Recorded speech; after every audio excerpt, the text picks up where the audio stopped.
कोल्हापुरातील विकास हायस्कूलमधील खेळाडूंनी विविध स्पर्धांमध्ये राज्य आणि विभागीय पातळीवर यश मिळवलंय। या खेळाडूंचा मान्यवरांच्या हस्ते सत्कार करण्यात आला। विजेत्या खेळाडूंना शैक्षणिक साहित्य देऊन त्यांचा गौरव झाला।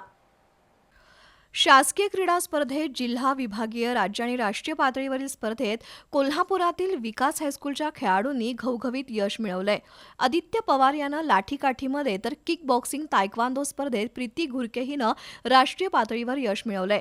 कुस्तीमध्ये रविराज निंबाळकर, बालाजी भोसले, संस्कार पाचाकटे यांनी आपापल्या गटात अजिंक्यपद पटकावलंय।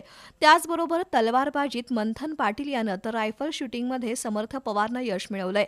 वैष्णवी कुंभार, दुर्गा कुंभार, अभिषेक पाटील यांनी तायक्वांदोमध्ये पदक मिळवलंय। बाळकृष्ण कोळेकर यानं कुस्तीमध्ये तर समर्थ जाधवनं धावणे या क्रीडा प्रकारात यश मिळवलंय। या खेळाडूंचा महाराष्ट्र शिक्षण मंडळाचे अध्यक्ष अतुल दिघे, सरचिटणीस विवेक पाटील, प्रशासकीय अधिकारी प्राध्यापक नारायण निळपणकर, मुख्याध्यापिका इंदिरा कांबळे यांच्या हस्ते शैक्षणिक साहित्य देऊन सत्कार करण्यात आला।